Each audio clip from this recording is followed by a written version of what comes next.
All right, so we're going to begin now. My name is Christiana Lilly. I'm the president of the Society of Professional Journalists Florida. Thank you all for joining us this evening. And I'd like to introduce our moderator. Her name is Suzette Speaks. She's a good friend and colleague of our chapter. She's the former president of the South Florida Black Journalists Association, and she currently sits on that board. She's a television host, she's an attorney, and we love her. So we're going to have her join the panel today. And we are motivated to put together this panel, especially in light of Me Too, Time's Up. And we really wanted to shed a light on what is going on in newsrooms, what is going on in the workplace in general, and talk about what's going on, how we can fix it, what we can do as individuals and a newsroom, and then how we can change the newsroom culture. So I'm going to have Suzette come in here, and she's going to introduce our panel, and then we're going to begin. And again, I'm at the bottom at the Q&A. If anybody has any questions or comments, feel free to put them in, and then towards the end of the panel, we're going to set aside a couple minutes to have those questions. If you have it for somebody in particular, please put their name there. And again, this is about ending harassment and bullying. So if we have any inappropriate questions, any inappropriate comments, you will be booted out. Thank you.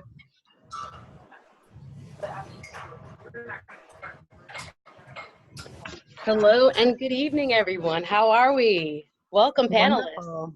Hello. Thank you. We're so excited to have each and every one of you here. Thank you guys for joining in online. Once again, my name is Suzette Speaks. I'm honored to be the moderator tonight, and I applaud SPJ for taking on this timely topic.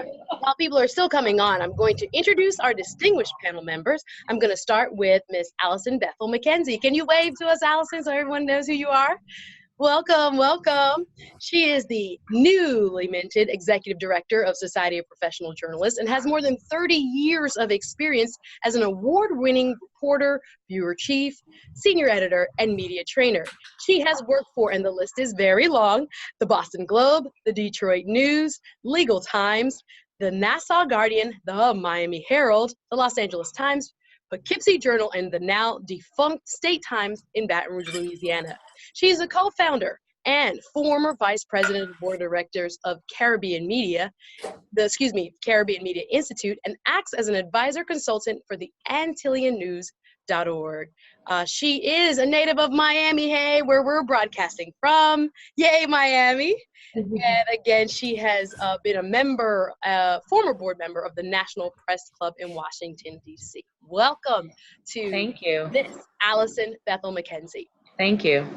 Thank you for being here. Our next panelist is Miss Coll Steele. She is a fellow attorney like myself and president and co-founder of the Purple Campaign, a nonprofit organization that addresses workplace sexual harassment. Before launching the Purple Campaign earlier this year, Steele was a litigator in private practice in Washington, D.C., where she also worked for several years in politics and on Capitol Hill as both a staffer in the United States Senate and House of Representatives. Excuse me. I'd like to mention that she earned her law degree from the Harvard Law School, and she served on the board of the Harvard Women's Law Association and the American Constitution Society, and as the executive policy editor of the Harvard Law and Policy Review. Welcome, Miss Coll Steele. Thank you. Thanks for having me. Thanks for being here. And last but certainly not least, we welcome Miss Cary Hughes Weekes. Welcome, Cary. Hi, how are you? Great. Thank you for joining us tonight. She is the co-founder of Press Forward, a newly launched initiative to stop sexual harassment and assault in newsrooms, create safe and healthy workplaces for women and men, and to ensure the integrity of the American press. She began her career in journalism while attending the Duke University, first as an intern at the ABC affiliate in Durham, and as a summer intern for Good Morning America. Upon graduation, she moved to New York City and worked in news media for Entertainment Weekly, HBO's On the Record with Bob Costas, CNN's American Morning, and Fox News' Dayside with Linda Bester. I would like to welcome the one and only Miss Cary Hughes Weekes. Welcome. Thank you so much. I'm excited about being here. Well, ladies, we're going to begin. Once again, to all of our guests and attendees watching, please feel free to leave comments. We want to hear from you. Again, this is a community conversation. Of course, we have these experts with us, but we want to make sure we are developing a dialogue, both among journalists and non-journalists who have joined us. So we want to, again, welcome one and all as we commence our discussion.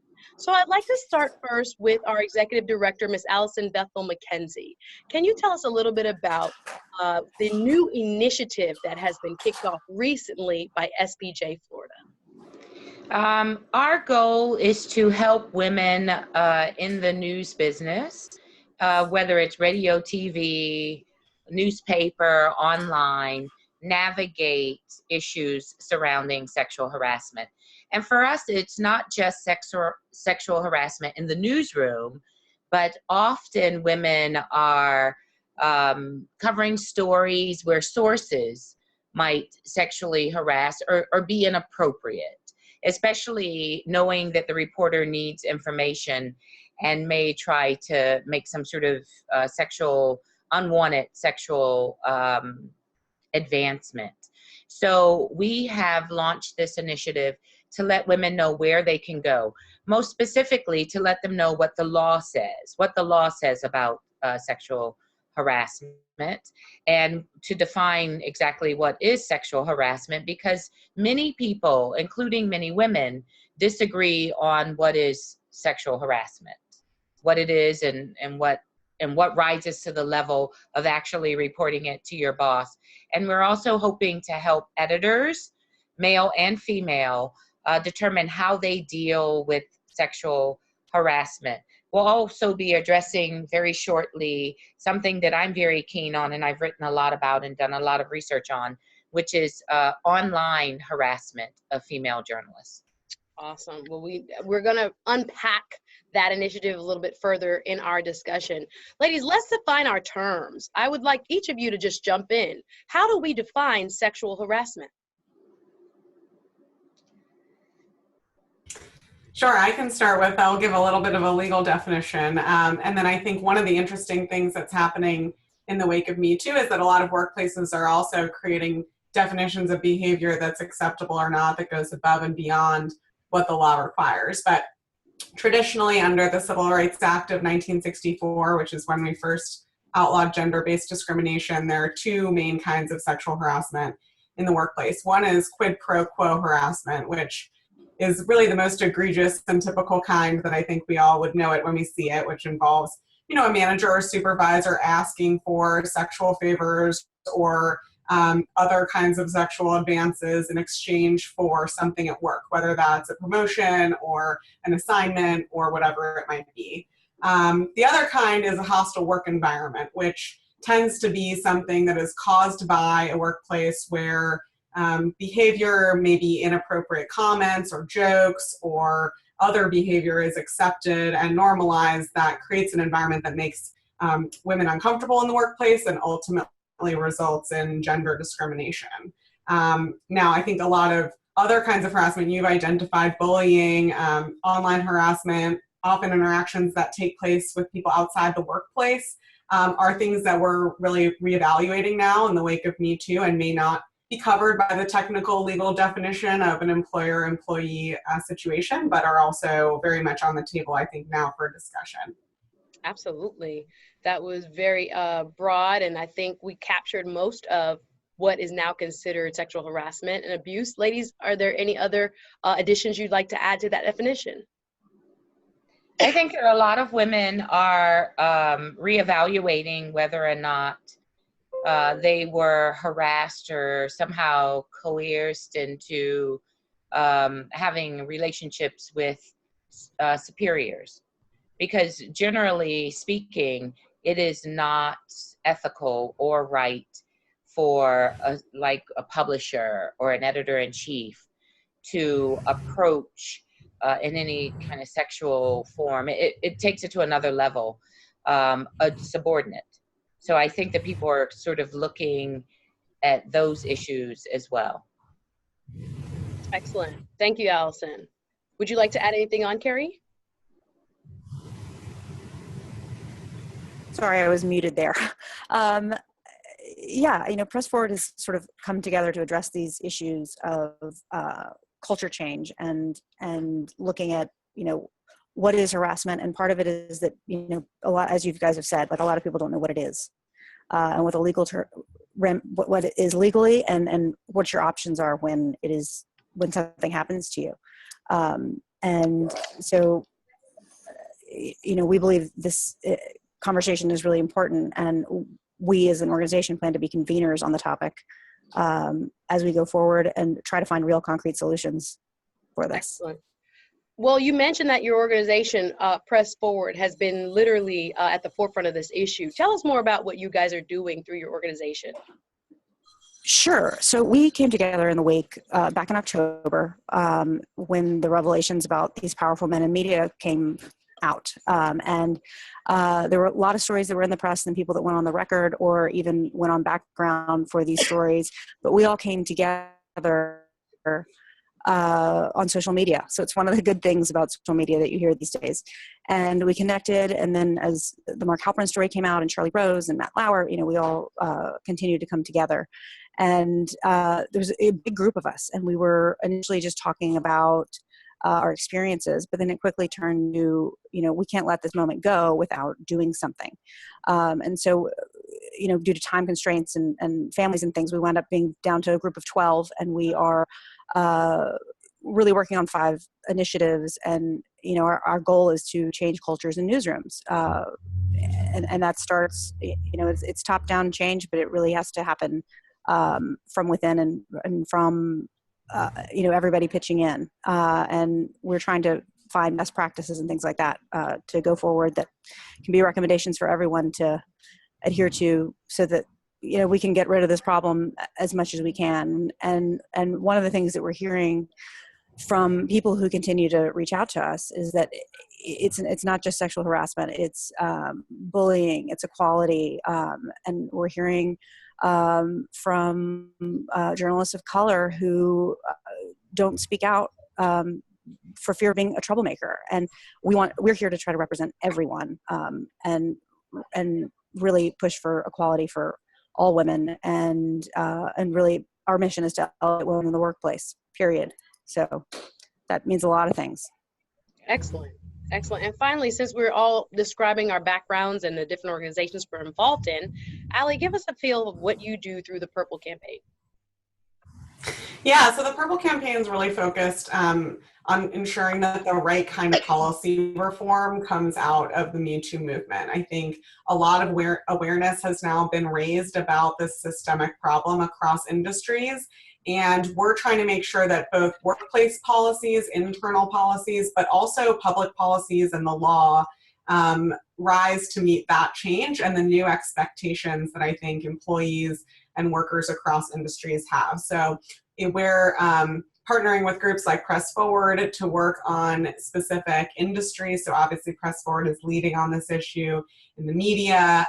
There are other groups leading on this issue who we partnered with in other industries. And then in some places where there hasn't really been a grassroots movement, we are trying to encourage people to make change within those industries as well. So we have ways for regular people to get involved and take action on our website. And we're also producing free resources for employers and employees who want to start a conversation in their own workplace, and generally working to support lawmakers and public policy experts who we think are taking the right approach to create positive change for women in the workplace out of Me Too. Excellent, excellent. And I wanted to now delve into a little bit of a description of how big or how vast this problem is. I was reading a study by the EEOC that gave the figure of 75% of people who reported harassment in the workplace experiencing retaliation as a result. Can one of you give us an idea about the numbers, if you will, in terms of how many people, particularly in media, are experiencing or have experienced, and perhaps we don't know because not everyone comes forward, but as far as reportable, how many people are we talking about? So I'll take that, Suzette, if you'd like.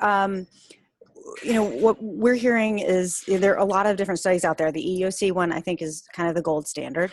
But there have been other ones that have come out since this that, 80% of women have experienced this kind of behavior in the workplace. And that's a lot of people. Retaliation is a real thing. And if, as a group of Press Forward, in the last 2 days, we spent a lot talking about what that means. And it's not just about fear of losing your job, but when you're a young woman just starting out in this profession and you're eager and you want to move up, your reputation is on the line. So if you're not believed, that can really do damage to your future. And if just as much as there was a whisper network among women about who these, men were abusing their power, there's a whisper network for young people who are viewed as troublemakers, or, maybe you don't want to hire them because they did this. And that's got to stop. And it's really about building a culture of trust, so that people will come forward and not fear that retaliation. So the retaliation piece of it has just really got to be knocked out for this to be fixed. Absolutely. Anyone else want to illumine us as far as the problem and the vastness of what people are experiencing? I think that a thing that to be aware of in the media is that it's a man's game, and it always has been. And while we don't have enough women who are in leadership roles, and some of the women who are in leadership roles are not necessarily pro-woman, I mean, not to be provocative, but it's true.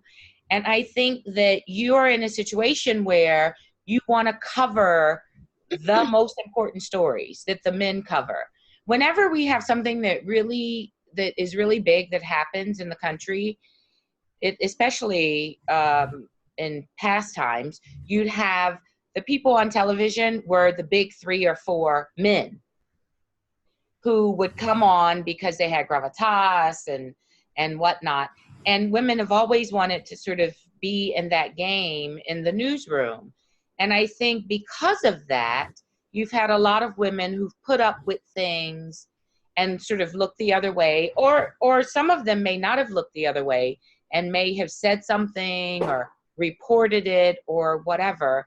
But it's always been sort of a man's game in a way. And if you want it to advance, your best thing would be to sort of not make trouble. And we have to get women to understand that that's not okay, and to get bosses to understand that it's not okay to not promote women because they look the other way or don't say anything. But if you want the best stories, the best beat, then you kind of look the other way. And that's just kind of historically how it's been. And we have to get out of that mode. I agree with you, and I want to piggyback on a point that I think Cary made and that you're making as far as just the dynamics of the newsroom, meaning that a lot of young talent comes out very eager and ready and willing, wanting to please their superiors and wanting to show that they make the grade. And it creates a power dynamic that is not in favor of the subordinate. And you also talk about the gender roles traditionally being many more men in positions of power, as in most industries as far as historically in this country. And that hasn't changed much. So where do we begin with addressing this issue? Is it an issue where we start with talking to men who are in these positions of power and influence? Is it education at the earlier stages in journalism school and young folks coming into the industry? Where exactly do we start? Because it seems as if no matter how old you are, a la Gretchen Carlson and folks who have longer careers, they're still suffering from this type of abuse. Where do we begin with trying to shed some light on it, as well as to get folks to be aware of what's happening and to stop it when they see it? Sure. So Suzette, I think it really does. It begins it's all phases. So what you're saying is, do you start in the journalism schools? We've actually had a lot of journalism schools reach out to us because they want this in their curriculum. They're not addressing this in their curriculum. They're teaching you how to be a good journalist and how to go report on a story, but you're not learning what work life is going to be like and the challenges you may face there. So we're working with them to put this in the curriculum so that they're prepared, and we're stopping it with that generation. But to fix what's already there, and who the people who are there now, and to help them and assist them, we're working on trainings. Trainings are broken. There's all kind of studies that say what's going on right now. They're just ineffective because somebody's sitting on the internet having to click yes, yes, yes, and okay, they've checked that box and they don't have to think about it and they didn't learn. And they're also more focused on how not to get in trouble versus what to do if you have a problem. So we're working with the Poynter Institute on creating new trainings that can be sent out, across the country to newsrooms everywhere. And the hope is that they're effective. That's the goal, obviously.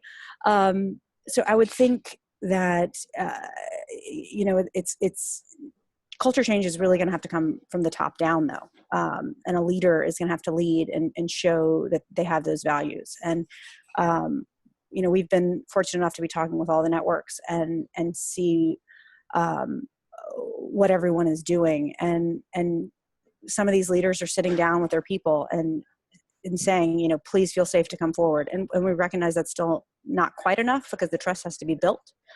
And building that trust between HR, between the managers and the staffers, and between management and between the executives. It's just paramount to creating this change. Would you like to add, Allie?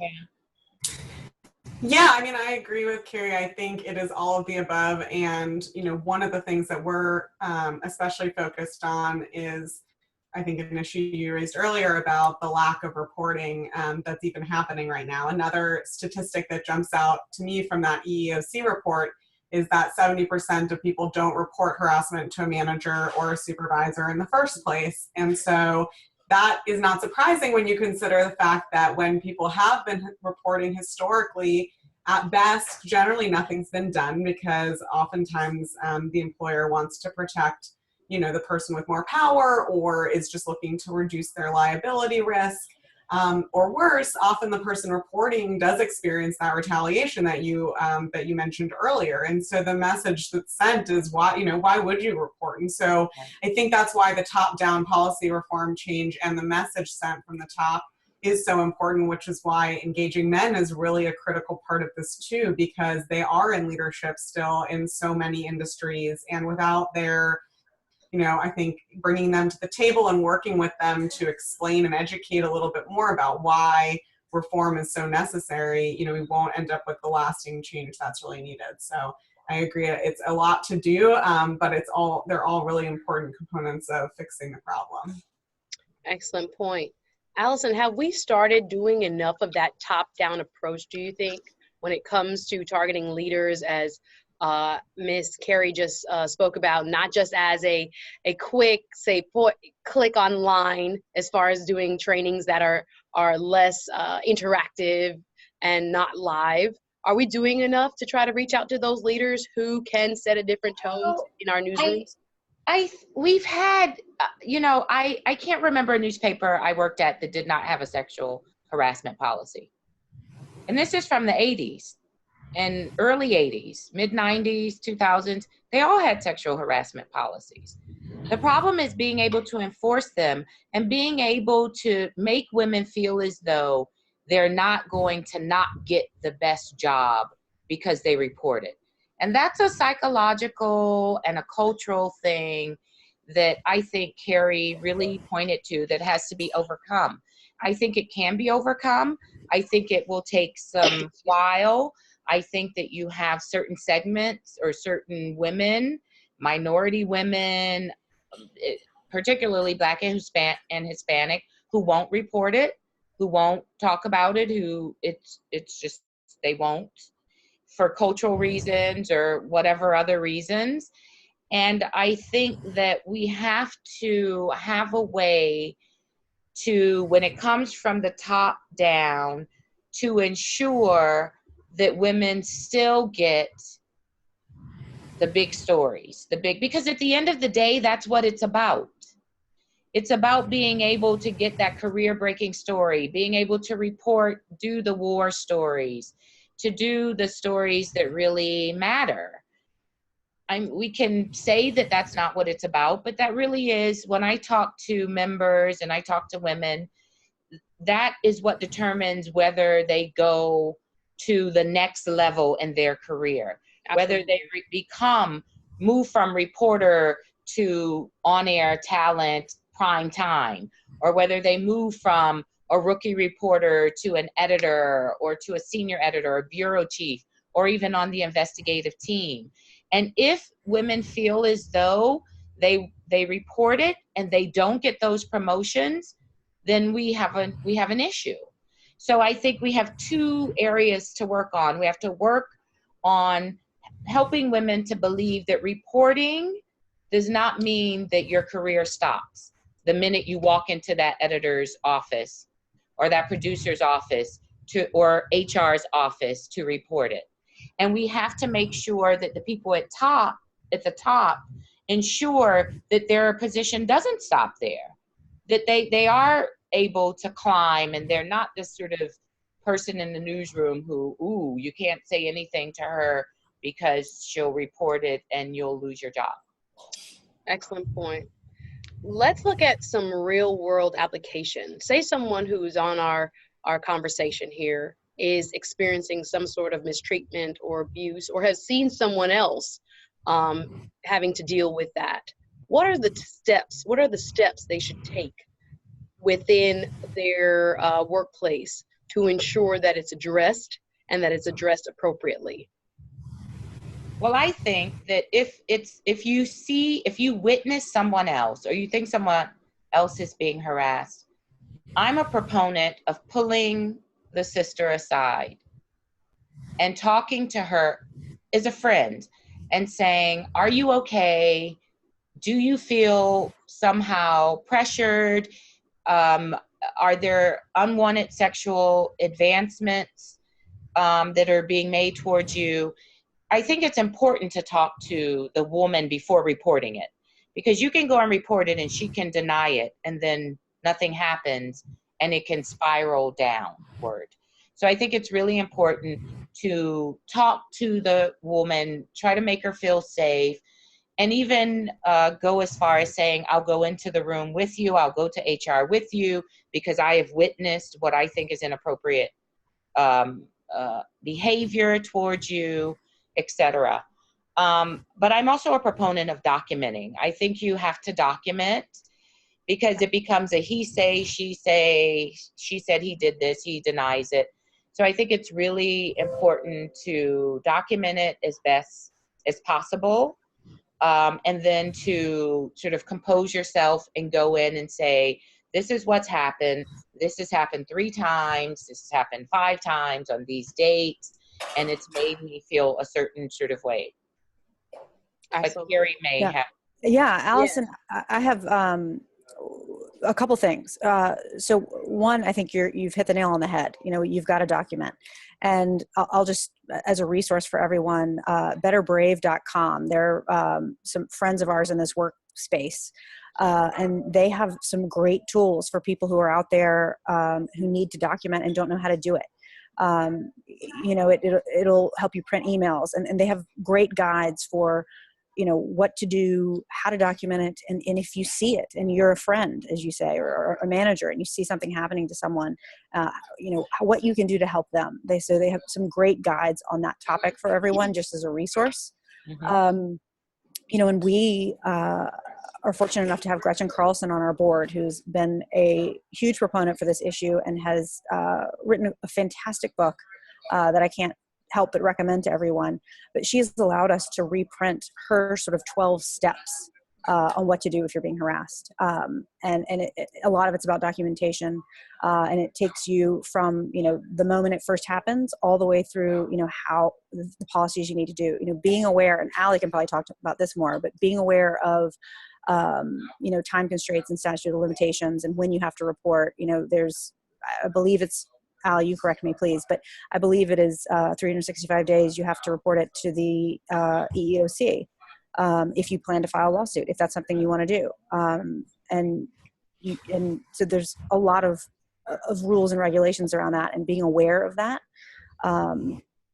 is the most important thing you can do to, protect yourself and your rights. Is the EEOC I the agree. first? Sorry, didn't mean to interrupt you, Allie. Just wanted to betterbrave.com. Just wanted to reiterate, as well as Gretchen Carlson's book. Yes, and on our website, if you go on under Newsroom Resources. Yeah, and I also wanted releases on your website, Gretchen Carlson's book. Yes, it's we have a piece entitled "What to Do If You're Being Harassed," and it outlines, basically pulls the highlights of Gretchen's 12 points. I mean, the chapter itself is 40 pages, so we couldn't reprint the whole thing, but we pulled out the nuts and bolts and give you the resources that you need there as well. Excellent. And I was wondering if, and I'm going to let you follow up, Miss Allie, if the EEOC you think should be your first phone call. So I was going to add just two quick things. I think most of it has been covered, but one thing I would add to the point about, the EEOC reporting is that as a preemptive step, I think that anybody who's not sure what their workplace policies are around reporting sexual harassment should ask those questions. And it's shocking to me how often those are not really made clear. Even in law firms that I worked at, I've been onboarded and had no information provided to me about how I would report something, and then looking back in my employee manuals, there doesn't answer a lot of those questions there. So that's a lot of what we're doing, is pushing workplaces to make those policies clearer and more transparent. I think trainings are one way to do that, but the policies have to be there in the first place. And so a lot of employers have a mandatory arbitration requirement for sexual harassment claims. That's something that we're seeing start to get rolled back, which I think is positive, but you may not, your rights differ, I think, based on your workplace policies, and the deadlines that apply to you, both in terms of going to the EEOC or going to your workplace, are going to vary. So it's just important, I think, to know, hopefully before anything even happens, but certainly after something does, what you need to do and by when.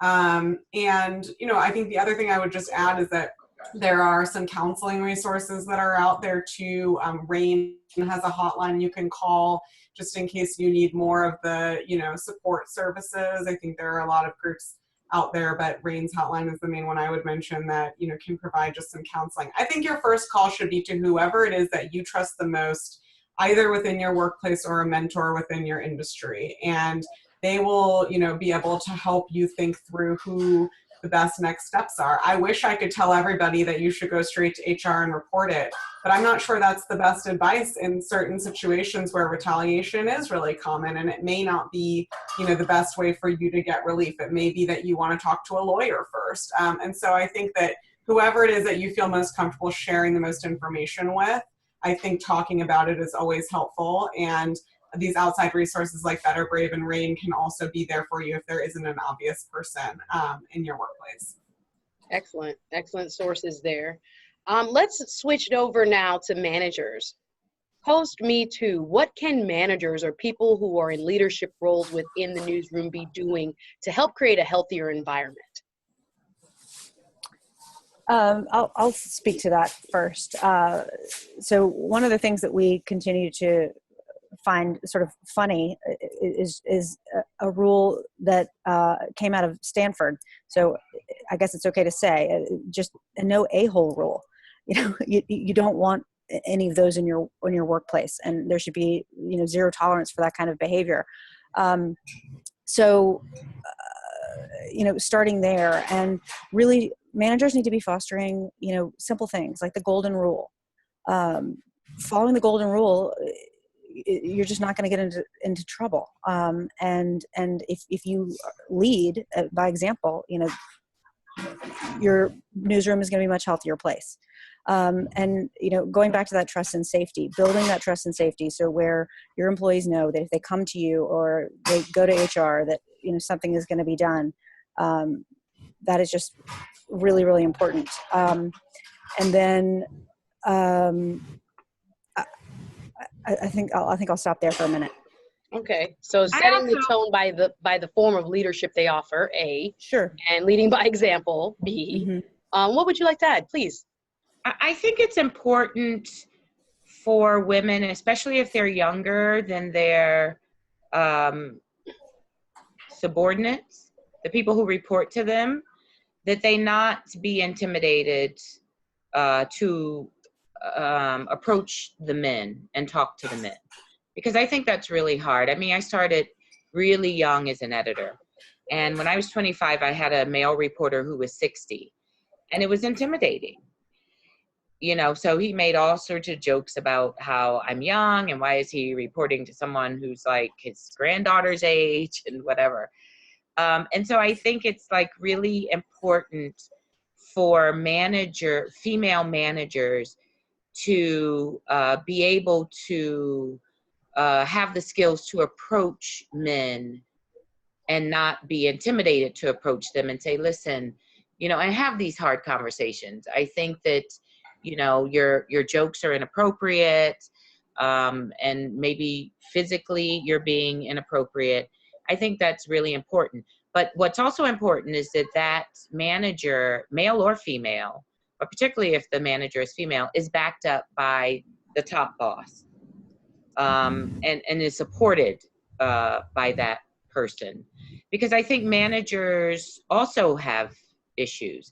It's systemic. It's not just reporters, or I think it also goes into management. And I think women in management have as many issues, and maybe even more, because they meet behind closed doors a lot and in smaller groups where decisions are made, and they go to cocktails and this sort of thing.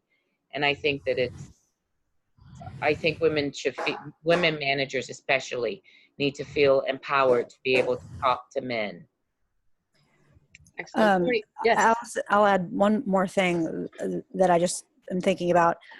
We're hearing from a lot of men who don't know what to do right now either, and men who are managers, and they don't know what to do. I had somebody the other day tell me that they didn't want to have closed door meetings with women anymore. Well, you can't do that, or they don't want to take women out in the field with them for fear that, you know, they might do something wrong. And you know, we think, you know, that's, you know, going completely against what we're trying to do here. The wrong approach. Yeah, the wrong approach for one, but you know, that's going to prohibit women from advancing in the workplace again. So we really can't do that. And it's important that there is a dialogue between men and women on this topic, because you know, that's the only way there's going to be change, because if we work together, and to recognize that everybody has different feelings and thoughts, and to hear that out. And so that we can bring people along and to understand.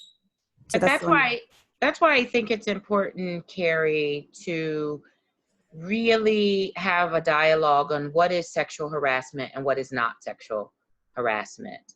Because I've also heard a lot of men, you know, express this same sort of concern. They're like, you know, if I say, oh, I like your haircut, is that sexual harassment? And I think that once we go to that extreme, I absolutely agree with you 100%. Then it has the opposite impact of what we're talking about. And then women's careers are stifled because they're not invited to the table where the real conversations are being held, the decision-making conversations, and they're not being included. So I think it's really important to have honest conversations about what is sexual harassment, what is not sexual harassment, etc. So Alison, one of our pieces that we've written is, you know, kind of what's appropriate in the workplace.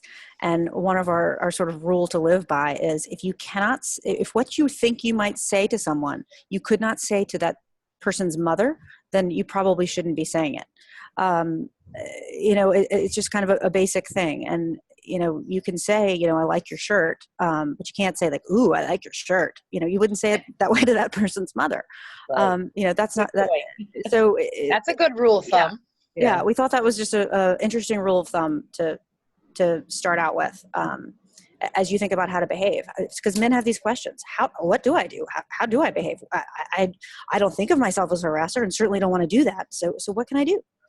And we I just also think, like sorry, I was just Yes, going to say, I no, think, go please ahead. go. I think that the point about transparency around policies is, I share this concern about men shying away from women in the workplace. I think we're already seeing it happen, and it's really, to me, one of the worst things that could come out of Me Too is to have the Mike Pence rule, which is, I won't have dinner alone with a woman or take a woman on travel alone, come out of this, because I personally have benefited immensely in my career from male mentors who took me under their wing in a completely appropriate way, and I would hate for women who are coming up through the ranks now to not have those opportunities. Right. I think that there is so much confusion, as both Alison and Cary said, around what the rules are. And I would just say one thing I've been really pushing employers on is it's not just about what's sexual harassment and what's not that needs clarification. I think in a lot of workplaces, there needs to be clarification around what's your interoffice dating policy like. For example, Facebook and Netflix and Airbnb all have the same rule, which is that you can ask somebody out one time. And if they say no, then that's a no. And if you're really busy and interested, you have to ask the person out, the next time. And there's no dating within control or management or supervisor relationships. Excellent. And I think, whatever the right rule is up to each employer, but people need to know about those things too. And what are the rules around alcohol or socializing outside of the office? And I think that it doesn't mean that all has to end, but there does need to be clarity around what's appropriate and what's not, and good training about that. And then I think that people will not be as nervous about where the lines are. Absolutely. Absolutely. Any other points for that, ladies? Or I'll stick with Allie. I want to just curiously know, since you worked on Capitol Hill, can you compare if there are any distinctions between the type of harassment that happened there as opposed to what happens typically in newsrooms? Are they pretty much the same as far as what you see the interactions being, or are there any distinctions between other industries? Yeah, I think that one thing that is similar is that there's often a lot of interactions with people who aren't within the traditional employer-employee relationship, but that nonetheless have a power dynamic that leads to these problems. And I think Alison illustrated that point really well with the source relationship in journalism, where the source really does have a lot of power over the story. And I think in politics you have lobbyists and you have consultants who are also trying to wield influence and power, who often end up in environments where this is a really big problem. I think the problem is especially pronounced in industries where the power dynamic is worse. And I think on Capitol Hill, that's especially difficult because of the sort of aura around members and elected officials, and you're really there in public service to serve them. And so especially I think we've seen where the staffers have a concern about their reelection or rocking the boat. I think those kinds of concerns tend to be there similarly to other industries where there's a worry about how it's going to affect your professional career or not. So I guess those are some of the things I see as sort of similar dynamics across industries and especially across these two. But I'm sure Cary and Alison know a little bit more about, how those dynamics I mentioned play out in media. I also would like to, and I'll throw it over to Cary and Alison with regards to aspects that might impact the frequency and the type of harassment. What about distinctions between location, as far as whether the newsroom is in New York as opposed to a small town in the Midwest, whether there are more men than women in a particular newsroom? What other factors do you think contribute to how often and what kind of harassment journalists face? Do you think there are demographic distinctions or the size of the newsroom having an impact on the type of harassment and the frequency? So I think this happens to everywhere across the country, no matter where you are, of women of all ethnicities and of all socioeconomic backgrounds. I just don't think there's any discrimination there on who this happens to. Hopefully a smaller, really well-managed newsroom isn't going to have those problems. We had a conversation this week with a really large news organization, and 75% of their EPs on shows are women. And they seem to be doing some really great things. So, one of our co-founders is a management consultant, and she will tell you that the data backs it up when you have women in positions of management, that this kind of stuff can be dealt with. However, I know, at least in my career, women can be bad managers too. So it's not an overarching solution in terms of bullying and other types of behavior. And the news industry, I think, lends itself to it because of how we work. Crazy hours on deadlines, breaking news situations. It is a really fast-paced, intense workplace, and when you're in a stressful situation, people can behave badly. Sometimes it just brings out the worst in people, and bullying and that sort of harassment will happen. But in general, I think it happens everywhere. I live in the Southeast now, and somebody said, "Oh, I don't think these problems must not happen down there because everyone's so nice and friendly and Southern charm and all that." And I said, "No, yeah, right." And no. I think what muddies the water, and Cary's gonna kill me for this, but I think it's true, and I think we would be remiss not to mention it.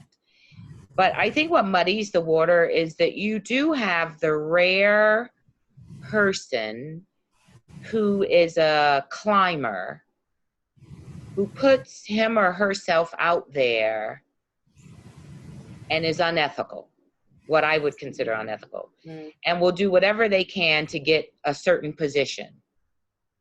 And then the person who takes advantage of that says, well, so-and-so didn't have a problem with that, and this is how it's kind of done around here, and use it as an excuse to paint a broad brush and approach other people who should not be approached in that way. Did I kind of say that so you know what I mean? Yeah, no, I read between the lines very well. Thank you. No, and it's a real issue because and I think that Go ahead. I think we have to admit that there are certain people who are the very minority who play a certain game, and that's what they do, and are willing to compromise their ethics and morals and standards, right, and are willing to do that.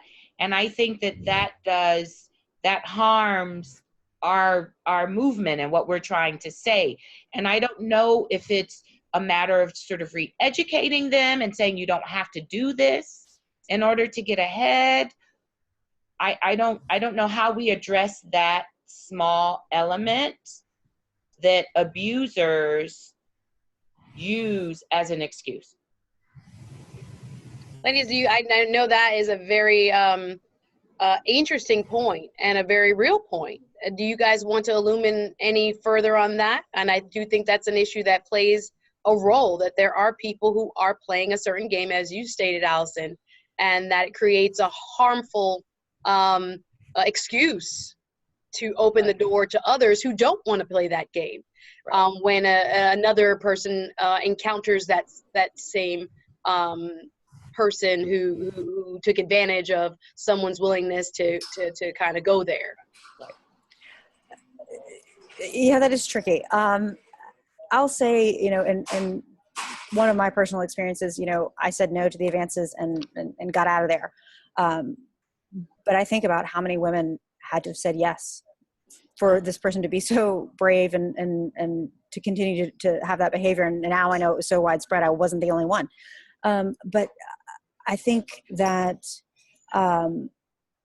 when there's such an imbalance of power, it can sometimes get tricky as to what consent can really mean. Someone who may have gone into it willingly because they felt like they had to, or they thought that was going to be a way for them to get ahead. I think, especially when you're young and just starting out, when you get older, you start to look back at that and go, and you think about Monica Lewinsky and her situation. She always said it was consensual. And she's just recently come out and said, with that imbalance of power, that was really tricky. And I think this is a part of the dialogue that is going to this is sort of a new thing, and this is a really hard thing to address and to talk about. And I certainly don't have the answers for it. But that's going to be part of this issue going forward, and the discussion we have, and how we all come to grips with it. You know, I think that the people who go into it and thinking, you know, I'm going to do this so I can get ahead, and try to use that to do that, you know, I don't think they're compromising their morals and ethics. Quite frankly, I don't think they had them to begin with. But you know, just to not to be controversial, but you know, someone who's going to go and do that, you know, is you know, they're lacking the integrity that we need to keep the integrity of the American press. Yep, maybe so, but it does exist. And it does exist. Yes, and but go ahead, Allie. Go ahead. Well, I'm just going to say one more quick thing. Oh, sorry. You know, there was a little bit of research recently that, you know, false claims really don't happen that often. Actually, you know, I think the last number I saw was somewhere between 6 and 8% of claims are ever false. So it is rare. But yeah, I think both that issue and you know, the one Alison raised are important, and I'm glad that we're talking about them, because I do think that, you know, it's important to acknowledge these rare cases and to make sure that our policies and practices address them too. I mean, I think about that Rolling Stone article that came out about UVA and turned out to be one of those rare cases where there really wasn't the evidence to back up the story, and it really set back, I felt, the campus sexual assault debate for a while in a way that then, you know, took some work to overcome. And so I do think that it's important to make sure that policies and practices address all scenarios. That's a lot of why I mentioned what I did about inter-office dating. You know, I think that there probably should be a rule that anyone in a control relationship shouldn't be dating each other, so that there isn't an opportunity for a pattern of that to evolve, or permission to evolve around, you know, it being okay for a manager or supervisor to date their subordinates, or anyone, for example, a CFO who's responsible for handing out the money in an organization can't do that without a conflict of interest if they're dating people within the organization. So I think that all needs to be a part of, you know, clarity around this issue moving forward. And, you know, I would just add, I do think that a lot of women who maybe have learned these behaviors, it's also because we've accepted it. I mean, it has been, obviously we're now realizing, such a part of the culture in so many industries that men have, you know, encouraged this behavior and allowed it. And so I think we're in a moment of a big cultural shift, and I think that I'm hopeful that will change. I think you're right. I think journalism is just reflecting the society as a whole, and the awareness that's grown, and people's shifts in attitudes, both men and women. And I wanted to touch on, I know we talked a lot about women as victims. Are there male victims? And do we know the statistics as far as men in the newsroom and how they're affected by abuse, whether it's sexual harassment or bullying? Yeah, I mean, I think we know this is a problem that affects all people, including men. You know, I often talk about this as primarily a women's issue, because I do think women are overwhelmingly subjected to sexual harassment in the workplace. And I also think that the power dynamics make it harder for women to obtain relief from that when it happens, because there are so few women in positions of leadership and fewer women mentors to go to, not to minimize the experiences that men have, but I think they have more allies and mentors in most industries who will help them navigate that circumstance. They have a little more power institutionally to speak up and not fear that retaliation that we know is really widespread when you are in the minority. And I think that, you know, one thing I've noticed about this issue, even just reflecting on my own experiences, is that, you know, the most egregious things that happened to me were between ages 18 and 22, when I had the least amount of power that I have ever had in the workplace. And I think as I accumulated more power in the form of mentorships or work experience, you know, things started to dissipate for me. And I've noticed that I think the problem is worse whenever the power dynamic is worse, whether that's because you're a woman of color with fewer women of color in leadership, or a woman in a workplace that's very male dominated. You know, I think those are the dynamics that make the problem worse for women, but I do think it's a problem that affects men, obviously, as well, too. especially in scenarios where it's same sex. And there have been a few cases, maybe more than a few, but ones that I'm personally aware of, where you've had same sex sort of harassment, asking people out inappropriately and that sort of thing, man on man, woman on woman. Yeah, that also is a different dynamic that does pose issues. Let's talk about why management must start to begin, and maybe, again, this is too broad to say because now we've had a shift, but how can management ensure their support for people coming forward who are making allegations, and why should they take it seriously? What can a manager's mindset be shifted any more so than, you know, the general feedback we've given so far? What can a manager do to show more support for folks coming forward making allegations?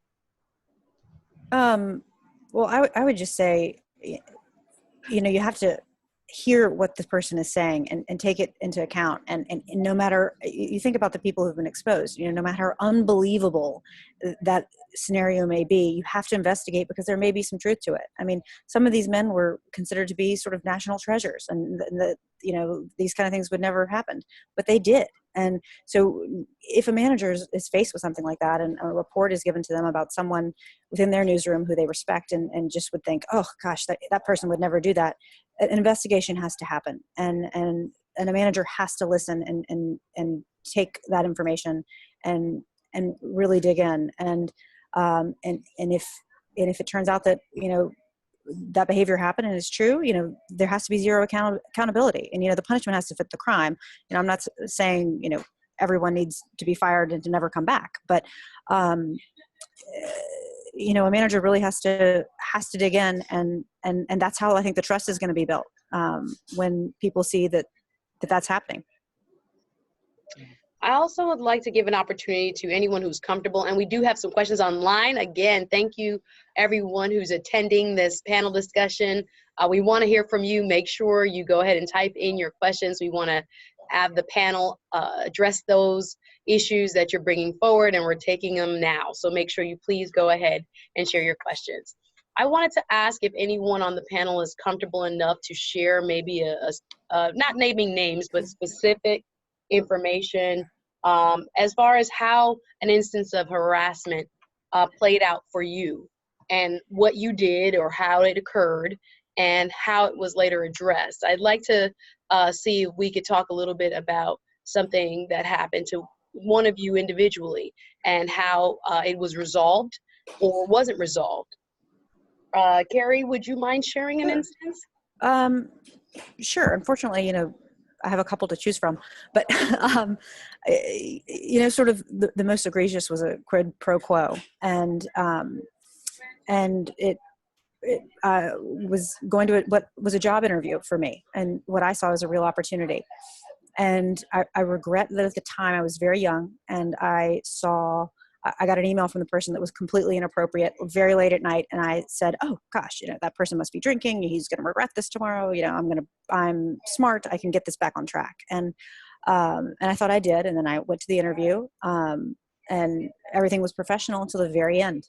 At which point I said, you know, I really want to talk about next steps and getting over here. And I was propositioned and said it was quid pro quo. You know, let's go do something, and we can talk about next steps. But until, you know, I was willing to do something, we weren't going to talk about next steps. So I didn't get a job there. I didn't work there. So I didn't know what to do. I was young. I don't think at the time I actually understood my rights. I didn't know it was illegal, what had happened to me. And I think, you know, to Allie's point, you know, the first thing you need to do is know your rights. And so there was no resolution to that for me. And, you know, because of these kind of incidences, you know, that's one of the reasons I left the business ultimately. So.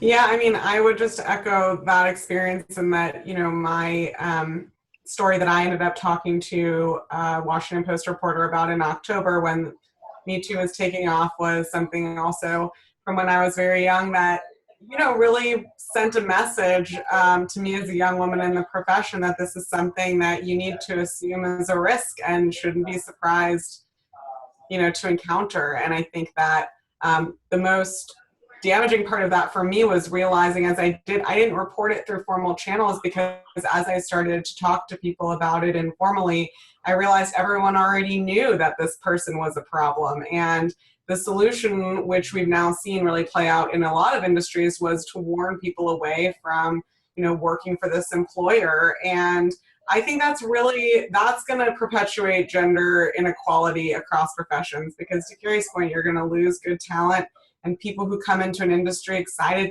and eager to be there, and then are faced with the answer of, you can be here in some workplaces, but not in others unless you're willing to play this game. And I think that's what is so hopeful about the Me Too movement, is I hope this is the end of that era. But, you know, likewise for me, I think that was the resolution and the experience that I had early on in my career as well.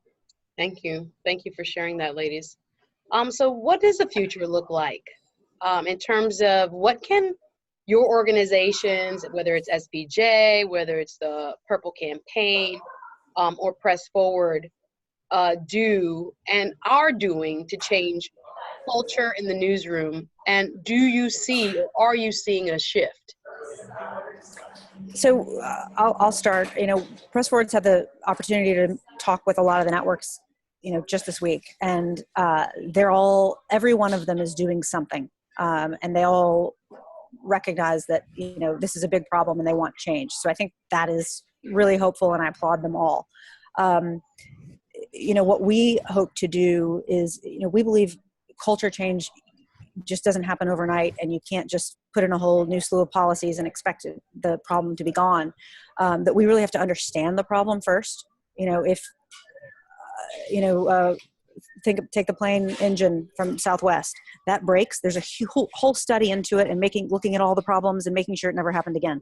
You know, we have to do that too as an industry as a whole. So our sort of main thing we're going to do is a study to create an industry blueprint for best practices on this issue, and bullying and equality as a whole, so that we can elevate all women in the workplace. And really doing that deep dive, I think, is what's going to get us there. Excellent. It sounds like starting with a framework of guidelines that folks can adopt and follow will help set the tone. Yeah, that'll be our deliverable. A set of guidelines and best practices for what everyone can do. And we're going to have participation from newsrooms across the country, not just the big newsrooms in New York. Print, TV, radio, everywhere. So that, you know, we really understand the problem and can give real feedback and real solutions based on data. How about SPJ, Alison? I think we'd like to look at mentorship, because a lot of women feel as though there are people in the newsroom they can't really talk to. And when something happens right away, they want to be able to pick up the phone and say, what do you think I should do? Which is, and oftentimes they know what they should do, but it's the calming effect of having someone who's been there before you, who has been in the business a longer time, to say, okay, breathe, tell me exactly what's happened, who's not in the newsroom, who's only vested in you as your mentor. So I think we're looking at establishing mentorships for women who want them, younger women who want to be mentored by older women, and in partnership with other organizations like Press Forward, because the person doesn't necessarily have to be in the newsroom or a journalist per se, but someone who can sort of talk them through it and help them along the way with the steps, the best practices, and how to report it and who they should report it to, and that sort of thing. Allie, do you want to add anything? And we're going to go now to our online questions after your comment. Yeah, and I see one on the chat screen that ties in nicely to what I was going to say, which is, so I'll go ahead and kill two birds with one stone there. The question was about whether there are examples of men doing the right thing and what other men can do. And we have been learning from what the general counsel of Airbnb is doing, which I think he's really leading on this issue in a way that lots of industries can learn from. And we hosted a fireside chat with him in San Francisco that you can live stream on our website. And what he personally does, Airbnb sexual harassment training with every employee in the company. And they have 4,000 employees across global offices. And he goes out and he sits with employees himself and walks them through what the rules are at Airbnb, what's allowed, what's not allowed. And he also does really great bystander training, I think, for men. One of the things I believe is that the messenger is really important a lot of the time. And I think that he'll ask and encourage men at Airbnb, if you hear something in a meeting that just didn't sound right to you or sit right to you or overheard or saw an interaction, even if you're not sure if it violates technically corporate policies, you can always pull, say, the woman aside and as Alison mentioned earlier, say, hey, are you all right? That didn't seem right to me. And I think just being heard and seen goes such a long way for people who've just been belittled or otherwise discriminated against. And I think men can also play a role by pulling the man aside and saying, hey, man to man, like, you shouldn't say that and let me tell you why. And I think that those kinds of actions, in addition to the sort of more formal training and the tone being set from the top, can really go a long way. Absolutely. Thank you for answering that. And let's go to a couple other questions online. Let me see. Hi, is there a good example template for how to document? I think we mentioned that earlier. Sure. I would a little bit more detail. Sure. I would say really and truly going to betterbrave.com is going to give you the templates to print out and take you through it step by step. And I think they're a great resource for that. So it's betterbrave.com, and they tell you what to do if you were the one being harassed, if you still work there, if you don't work there anymore, or if you were fired from there. They tell you if you're a bystander, they give you ideas on how you can help and how you can document the behavior so that you can be a witness for this person that you're trying to help. And then again, on our website, thepressforward.org, you can read Gretchen Carlson's her suggestions, and within that, learn more about how to document. I mean, she talks about printing out emails, recording conversations if that is legal. Those rules vary from state to state, but really trying to get as much information as you can to support your case. Absolutely. So we're going to look at, for you, ma'am, or anonymous attendee, go to betterbrave.com. Next question. How do you deal with bullying by your woman boss when you are a woman? Some say I should talk with her about this or just try to avoid her as much as possible. The latter seems safer. She violates my personal space all the time. I feel my status has diminished under her. Who'd like to address that? Well, I think that avoiding these kind of situations only makes them worse. So I'm a big fan of asking the person off property if it's appropriate, or taking them to another part of the building where you can sort of be alone, and talking to them about the behavior that is not conducive to the work environment. But I think it's really important to keep emotion out of it. And this is where documentation is also important, to be able to give specific examples. You did this, it resulted in this, which means that my role in this position was diminished. So I think it's really important to have that conversation, because the next sort of thing is to go above that person's head if it's to the point where you can't work, or it's somehow impacting the quality of the work, which therefore impacts the quality of the product and impacts the business. But you have to be able to say that you had a word with the person, because I think a lot of times some of these things are just misunderstandings, yes, sometimes it really is full-on bullying, but sometimes it can also just be a sort of misunderstanding. And so I think it's really important to not avoid it, because avoiding it doesn't address the situation and it doesn't help. You have to actually sit down and have a conversation with the person. Ladies, would you like to add anything else? I mean, I would just reiterate the, the advice about finding out what the policies are in your workplace. Oftentimes employers in the mission statement of your organization or integrity values or your code of conduct might actually prohibit the conduct that's happening to you, much like sexual harassment is prohibited. And if that's the case, there may be, formal reporting channels or others that are available to address the problem. But I agree with Alison that, even if you don't know that talking directly to this person is going to solve the problem, talking to somebody, again, whoever it is that you might trust the most to give you advice about this in the workplace is a good idea, because I do agree that, these problems, especially people who've been enabled for a long time and abusive tendencies, aren't going to be fixed without light being shed on it in some way. So I would agree with that. Yeah, I'll just piggyback off what Ali said, documenting as well. Once you finish those steps that Ali just laid out and Alison laid out, if this behavior rises to the point that it is not okay within your policy manual, you need to document that behavior just like you would sexual harassment. It can rise to the level of being a different type of harassment. So you wind up following the same steps. I think that's a good segue to our next question. Ms. Estrada has written, I know this conversation is about sexual harassment. However, bullying is another factor in the workplace. How should an employee handle being bullied?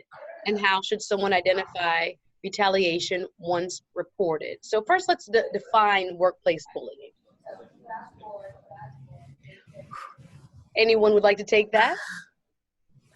I mean, I think that, oftentimes this sort of relates back to the question you asked me about the Hill and, unique dynamics there. But part of the reason I think you often see bullying, environments that tolerate bullying, which I guess I would define as, any actions that demean, belittle, degrade, discriminate against, make a person feel disempowered in the workplace, tend to also be places where you find sexual harassment is tolerated, because there's a sense that if you are a subordinate, you have less power, fewer rights, and a devaluation as a human being that really does occur in environments where people are expected to tolerate behavior that I think, based on integrity values of the company or otherwise that we could all agree on, shouldn't be tolerated.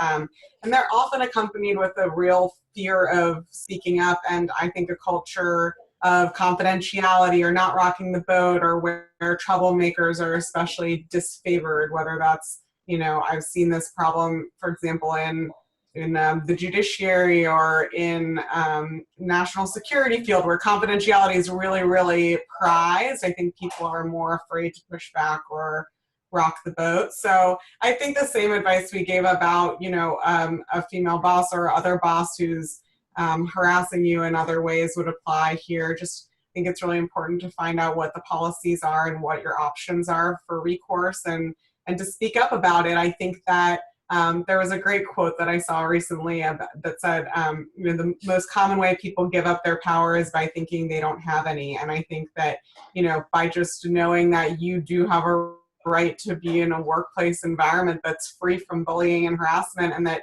you deserve an employer who's going to support you in that, is important. And my hope is that doesn't mean you have to leave your workplace and that you'll find support there. But I think, if not, maybe it is time to make a change to a place where you are more respected and valued as an employee. And I think that bullies tend to be part of the whole act of bullying is for show. So people very rarely bully behind closed doors. I mean, they do it and make fun of people and jokes and in front of other people to sort of boost themselves a little bit. So it's a little easier to document and a little easier to have sort of witnesses to this sort of activity. Can someone address that part about retaliation? Her second half said, how should an employee handle being bullied, and how should someone identify retaliation once reported? Give some examples about of how retaliation materializes, or examples of what it looks like. I mean, it can be anything from the most obvious, which is being fired, to something a little bit more subtle, as in you're not getting the stories that you want to get to work on. You're, not being given chances to advance your career within your workplace. To, if you're outed as someone who's come forward for the behavior, to that person continuing to bully you by saying, this person tried to do this, and harming your reputation. So I think it can run the gamut from really small things, such as dropping little lines here and there as you do your work, to the really big things as losing your job. And that's illegal. So Right. Again, go document it. And Better Brave has resources for if you've been retaliated against. So, Alison, were you going to add anything there? No, Cary is on point. Ladies, I'm thoroughly enjoying this conversation, but we're almost out of time. We have a few minutes left, and I would like to leave some time for you guys to leave final comments.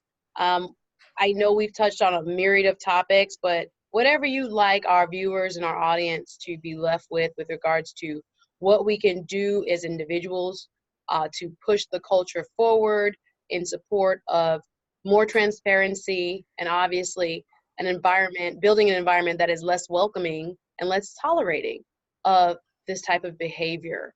Whether through the context of your various organizations or us as individuals who are participating today. We'd love for you to give your final comments and hopefully inspire us to have faith that we will continue to push forward in the right direction. Let's start with Miss Alison Bethel McKenzie. I'd like to step out a little bit and say to all the women, particularly the women of color, that you may be in a newsroom situation where you're the only one or the first one or one of two or three. And you may find it harder to address the issue or step out or complain because you believe that you'll be the first. No one will believe you, and you're expendable, and you'll be fired right away because you're a person of color. But I think that we have to get out of any sort of cultural don't ask, don't tell, historical thing that we have, and really think about what it does for all women, regardless of race, where they're from in the world or in the country, and speak out. Because at the end of the day, the more we let it pass, the more it will happen to the next woman. Because it's usually not just done in isolation, this sexual harassment or these inappropriate acts. So I would encourage people to find a way, whether they speak to a mentor, go to HR, or however they choose to handle it, but to make it be known that it's not okay. It's not okay. It's not the norm. It should not be, and even if it is, it should not be the norm. And it's simply not okay. Excellent advice. Next, we'll go to Ms. Coll Steele, attorney and president, co-founder of the Purple Campaign. Yeah, I mean, I think this has been a really interesting conversation. Thank you for hosting it. I think we've covered a lot of what I would say, but I would just emphasize that I really believe that everybody has a role to play in this movement. And if you're not sure what your role is, starting a conversation about that with your friends, with your coworkers, to find out what it is you can do to help push for the right kind of change. It may be, if you're a man in a position of leadership, or maybe even say a middle manager, it may just be mentoring a woman who you might not have mentored before and providing another opportunity and resource for her to learn from you about the career and also have an ally in the workplace should anything happen. It may be being a good bystander. It might just be being a resource for somebody, or asking the right questions. If you are a person with position of power in particular, I think in your workplace, whether that's because you know you have leverage because you're really good at your job, or you are, you know, in a position where you supervise others, especially those people, I would encourage to make their voices heard and set a tone within their own work environment that this kind of behavior isn't going to be tolerated. And really that reporting is an act of courage and not something that people should be blacklisted for, but actually something that should be seen as, you know, a good employee trait, is that you are not afraid to report illegal behavior in the workplace. It's, you know, really eye-opening to me to realize how much that's not been the case in a lot of environments, and it's seen as a bad quality. And I think we really need to get at that if we're going to fix the problems. And I think everybody can do their part to make change on that. Excellent. And finally, Cary. Well, first, thank you, Suzette and the SPJ for hosting this webinar. I think it has been a really interesting conversation. And Allie and Alison have both said some wonderful things here, and I don't want to repeat it, but I just want to say, you know, for anyone out there who's struggling with this, don't give up. You know, change is coming. This has been a watershed moment and in the American history, and change is coming if it's not already there for you. You know, at Press Forward, we're not going to let this wane from the spotlight. We are here. We are fighting for you. We are out there because we believe in this, and we believe that this is such an important issue that, you know, we're working tirelessly for no money, day in and day out, when we have full-time jobs and families, just because this is so important. So it's not going to go away. You know, there's going to be a second wave of reporting on these issues about what these places knew and when they knew it, and what they're doing to make that change. And we feel that wave is coming soon, and that this is not going to be tolerated anymore. And so please join us and be part of that change, and speak up, and know that there are people out there fighting for you daily. So thank you. Thank you. Well, ladies, we are now out of time. On behalf of SPJ Florida, we want to say a heartfelt thank you for sharing your experiences, your expertise, and shedding light on this subject matter, as we hopefully can continue to have an impact on making newsrooms places that are safe for everyone. We want to once again thank Ms. Alison Bethel McKenzie from SPJ. She's the new executive director. Not so new, I'll say new one more time, but executive director. Thank you so much. And we want to encourage everyone to check out what each of their organizations is doing and seeing how you can plug in and become a part of the movement. We also want to thank again Ms. Coll Steele, president and co-founder of the Purple Campaign. Thank you. Thank you. And again, Ms. Cary Hughes Weekes, co-founder of Press Forward. Ladies, we've thoroughly enjoyed this conversation. I hope we'll be back and get to continue it further. Thank you again, and thanks to all of our attendees. Thank you. Appreciate it. Thank you. We appreciate it. And Christiana off camera is like, thank you. So, again, my name is Suzette Speaks. It's been my pleasure to moderate this panel, and we'll sign off now and hopefully see you at another discussion soon. Have a great night. Bye-bye.